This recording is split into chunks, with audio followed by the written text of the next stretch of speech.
Did I tell the bow hunting story here last year? Anyway, it's an awesome story. So I'm in the hunting stand, and my buddy is there to film me shooting a deer with my bow. So we are in a stand, but we're in a double stand. Now, the best stand is 70 yards behind me, and it's a climber stand. So my son climbed up in this, and he gets the best stand because we're just going to shoot a doe, and we're hoping he gets something else. So he's sitting in the stand, and I don't know how many guys hunt. We got a bunch of hunters here? Okay. Now when we hunt, what do? We text, right? Because it's silent.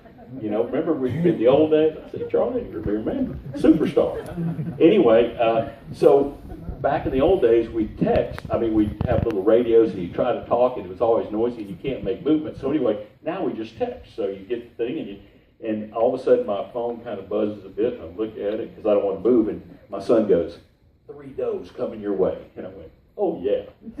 So I stand up, you know, because he's only 70 yards behind me. I stand up, I get my arrow nocked, everything's ready, and Doug's got right here, and he's got the camera going, and I'm sitting there, and nothing's happening, right? And then all of a sudden the phone buzzes, so you got to go real slow because you know what the deer's looking, you know, they catch the movement. You go down, and I look, and it goes, 2 more coming your way. And I'm like, oh yeah, now I'm getting excited, you know, I go, here we go, I'm getting ready to rip one, and I'm going to get hamburger, you know, because I tell you, there's nothing better than venison burger anywhere, okay? So anyway, I'm sitting there, and I'm all excited, and I'm going, here we go, and nothing happens, right? And I'm like, what? You know, I know they're around, they got to be close. Well, all of a sudden I hear this, whack!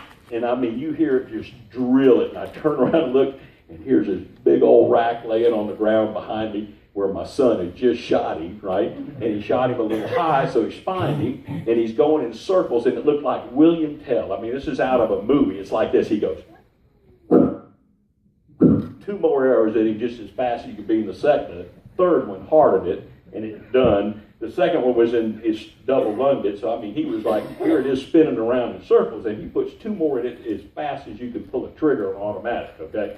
And I'm like, dude, that's awesome. Anyway, and I'm just thrilled because I'm a dad. I climb down. I got this big balloon suit on because it's colder than cold, and I'm jogging down there. And of course, Doug's got the video camera from the stand, and he watches me run down there. And I look at this deer, and you got to understand, my son had killed 1 buck in his life, and it had little old horns like that. But he, you know, you let a kid do that, right? And so, anyway, I get down there, and it's just this gorgeous deer, and I'm like, man, this is awesome. And look at this deer. This is just huge. You know, South Carolina doesn't have big deer, and it's a big deer. So I run around, and I get to the tree that he's in, and he's only about halfway down the tree. And I'm like, John, get down the tree. You're going to see this thing. It's just amazing, big old buck. And he's like, Dad, let me tell you something. And I said, tell me later, just come on down. You've got it. Man, it's awesome. You did so good. He said, Dad. And I go, what? He said, let me tell you something. And I go, all right, what? He says, I've been sitting there. You know, I've been hunting for years, and I haven't seen a single buck. And I've been sitting here all morning. I see all those deer, and they're going to you.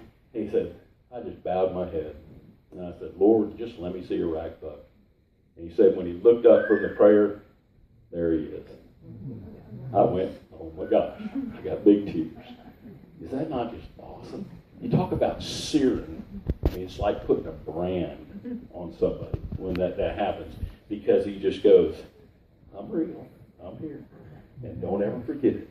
And now he's at church every Sunday. It's just awesome. In fact, sometimes he goes Wednesdays, and he goes, you got another deal on Mondays, and I'm like, man, I just am so impressed when God touches you. When Jesus says, I'm here, and touches you personally, it lights my world. I mean, and it's awesome. The best thing you can do, listen to these guys tonight. They're greatest anglers, but they're great men. But the best thing you can ever do, if you don't know Jesus personally, is tonight accept him. You're here for a reason. I mean, you're here. You know, whatever the reason that brought you here, whether you wanted to see one of these anglers or come out and have good chicken or get some good free stuff outside. Whatever the reason is you're here, if you don't know Jesus, this is a good night to make him your Savior. And it's real easy. And it doesn't, you know, when I accepted it, it was like, what's my wife going to think? I mean, that's the first thing, because she wasn't saved. So now you worry about that. And then you say, well, what are my friends going to say? You know, and all I can say is it's nothing but great. My wife got led to Jesus. I still got friends that are unsaved, and they, You worship to him. You show them who Jesus is every day. You've got to be the light. But you know what? Your life will be 100% better, guaranteed, 100%. And then we always have eternity coming up. So God bless every one of you. Thanks for coming out. And I'll turn it back over to Christmas.